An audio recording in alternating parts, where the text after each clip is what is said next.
உங்கள்ட்ட என்னென்ன வகை வாழை மரங்கள்லாம் இருக்குது? இது வச்சு எத்தனை நாள் ஆகுது? நம்மள்ட்ட வந்து ஒரு 4-5 வாழை மரங்கள் இருக்கு.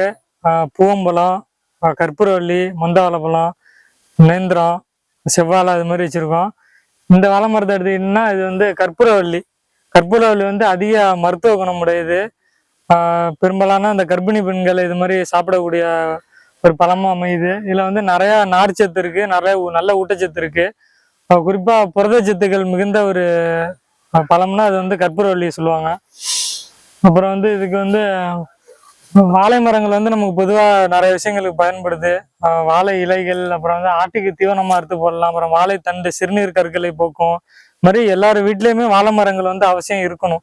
ஆனா இது வந்து நம்ம ஒரு புல்ல மாதிரி, நம்ம புல்ல நமக்கு எவ்வளவு பலன் அளிக்குதோ அதே போல இந்த வாழை மரமும் நமக்கு காலங்காலமா பலன் அளிச்சுக்கிட்டே இருக்கும்.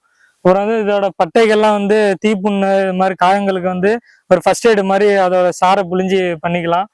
அப்புறம் வந்து அடி உரங்கள் வந்து நம்ம வந்து ஆத்து நீர் பாசனம் தான் விடுறோம். பக்கத்துல பாத்தீங்கன்னா ஒரு கால்வாய் ஒன்று ஓடும், அது நேராக குளத்துக்கு போகும். அந்த தண்ணி கால்வாய்க்கு பக்கத்துல வச்சுக்கிறதுனால அதோட தண்ணியை வந்து இது உறிஞ்சிக்கும் நேச்சுரலாவே. நம்ம எதுவும் தண்ணி எதுவும் அது கொடுக்கறது இல்ல.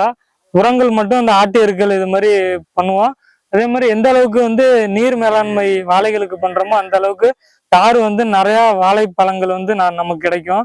இந்த மாதிரி இந்த பூ மொட்டுகள்லாம் நம்ம உணவு சார்ந்த பொருட்களா இருக்கறனால வாழை மரங்கள் வந்து ஒவ்வொரு வீட்டுக்கும் முக்கியமான ஒரு மரம். நன்றி.